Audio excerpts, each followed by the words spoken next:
Good morning. Today I am going to run through a few of the sugar substitutes that are both natural and will not sabotage your low carb or keto diet.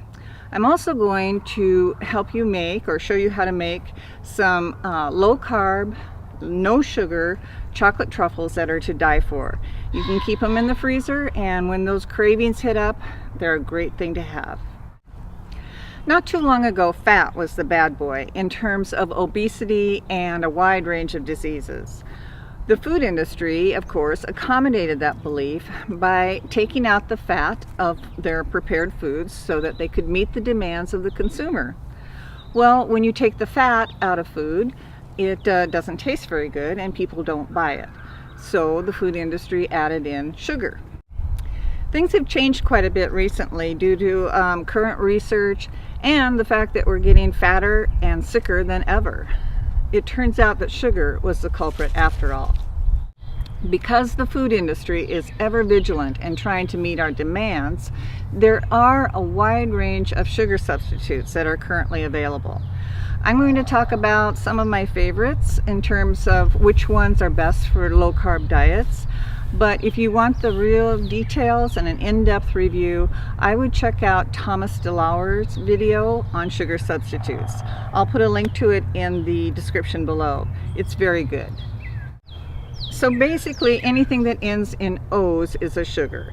That's OSE. Now some of them are metabolized different in your body, but they're still sugars. So this would include things like lactose, which is the milk sugar, primarily in low-fat dairy. It would include glucose from refined grains. It would include sucrose from white table sugar. And it would include, this one's really hard for a lot of people to wrap their heads around, but it does include fructose, which is from fruit, and that can be a wide range of fruits. So briefly, a few of the detrimental effects of too much sugar, overconsumption of sugar. Of course, you know it involves weight gain and fat gain, which is detrimental. But it also involves overconsumption of sugar hurts a lot of inflammatory diseases. And this includes things like PCOS and IBS and skin issues and joint inflammation.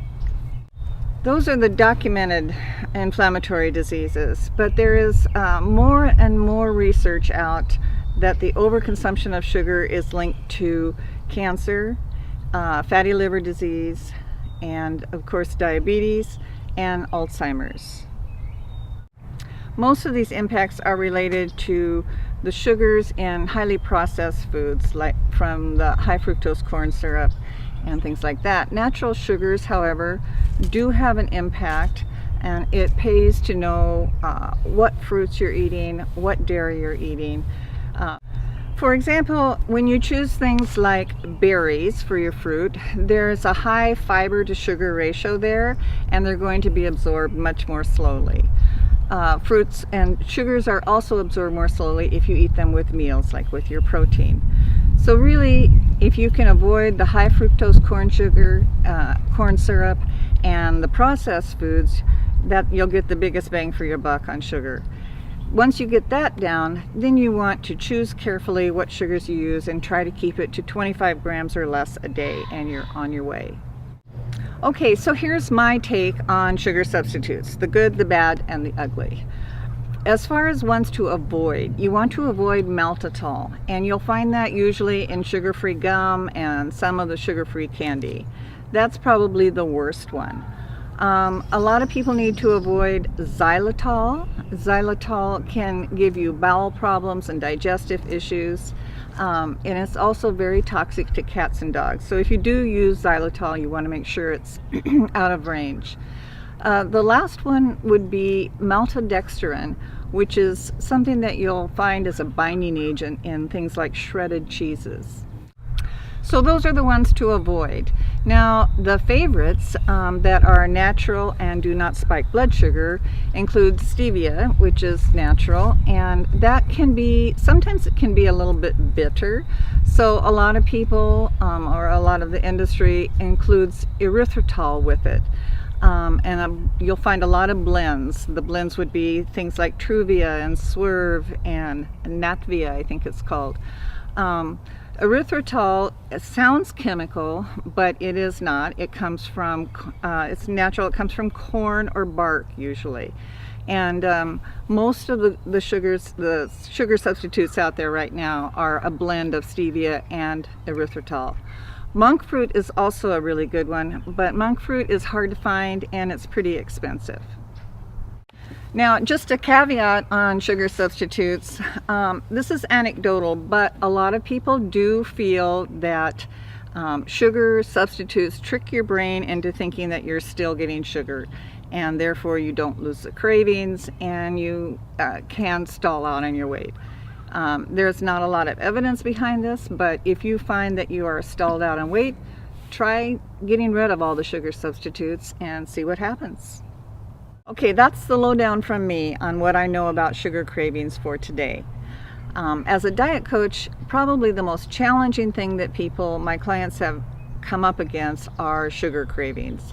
And it does take some time. It can be like an addiction. It does take some time to get over them, but it is not an impossible thing. Okay, let's go to the kitchen now and make up some chocolate truffles. I keep them in the freezer and I love to have them around for those cravings. Let's do it. These scrumptious truffles are low carb and no sugar, but that doesn't necessarily mean they are low calorie. So while they work for keto and low carb, you just wouldn't want to have them on a regular basis. Okay, since we are doing the microwave version of this, you want to grate the chocolate up so that it will melt quickly in the microwave.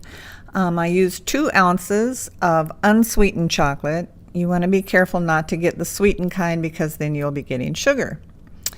Once grated, you scoop it into a bowl. And now to the bowl, add 1 tablespoon Truvia, 1 teaspoon liquid stevia, 1/2 cup heavy whipping cream, and mix it all together.